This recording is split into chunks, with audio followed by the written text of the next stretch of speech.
This video is sponsored by Noragon, the commercial vehicle data experts. Visit Noragon.com to learn more.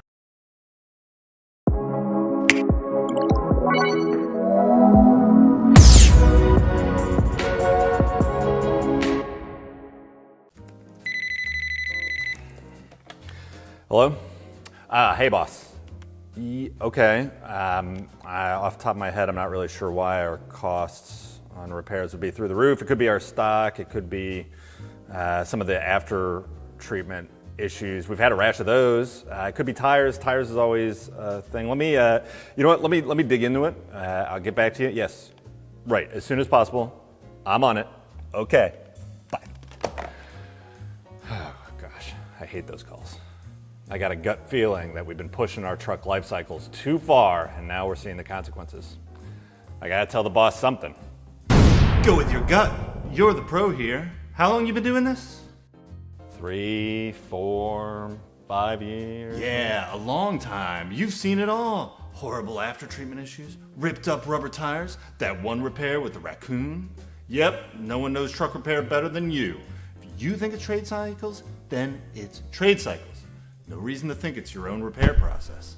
Don't listen to him. You have to think, what would Data Jason do? You've spent almost 6 months talking about the importance of data. You've worked your butt off putting data capture processes in place, budgeting for the latest and greatest scan tools and service solutions. The answer is in the data. You just have to start looking. Sure. Let the technology tell you how to do your job. Go ahead. And hey, maybe even one day it'll replace you. Only the insecure would be threatened by new technology. The technology doesn't do anything by itself. It needs you, your years of experience, your intangible gut feeling pointing you in the right direction. All the data does is provide a window into what's really happening. You know what they say about the assumptions? They make an out of you and me. Yeah, and speaking of is this guy, am I right? No, you're not right. As much as it pains me to say it, I'm with him on this one. I've got to practice what I preach. I've been talking about the importance of data to everyone. We've been investing in it. I have to use it. I have to set an example. So let's see what I can find out.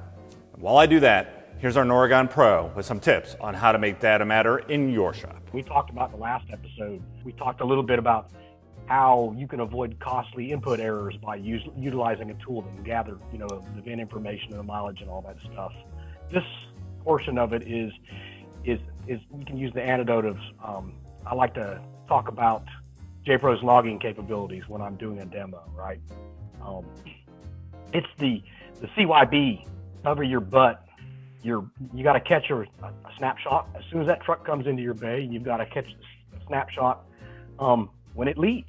So, JPro is got logging capabilities that go beyond just a snapshot, but we could go into that in more detail later. It catches the beginning of a repair event and the end of a repair event. That's the two things you want to do with the tool that you've got at your disposal is cover your butt with the tool, right? So it comes into the repair center. You make your repairs.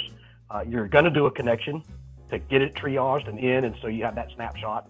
It says, A, B, and C faults were there. And if you do the repair correctly, all those faults should be gone, right? You're performing after. And that's an essential part of the repair process that I think a lot of shops aren't doing often enough is, they don't hook up with something before and after. You're not reading the faults and you're not clearing the faults. We're seeing an uptick in clearing faults with our tool a lot more that are, by default, that ought to be part of the repair process is just go in and make sure you start at zero. But if you don't do that, or if you do that and you have got a before and after, you're creating a fault history, right? And that's one of the other things that JPro is capable of doing is if you, as long as you're capturing those events and you clear the fault, and even if you think you fixed the fault and it's inactive, right? That's the only time you can clear a fault anyways, is when it's gone inactive. The truck goes back onto the road, it comes back in the shop, and now you've got this inactive fault code that's gone up in number the times that it's happened. So you know that event's still happening and there's a a possibility for a breakdown, because the more times it happens, it could be affecting the performance of the vehicle, and there could be a complaint around it, and it's not happening in the shop; it's happening on the road. So when J-Pro sees that, the fault button lights up, the fault history button lights up in the application and lets you know that, hey, there's been a change here. This has gone up. So we're trying to let the user know, hey, you didn't solve the problem. It's still occurring, right? And it's very important. All this is very important.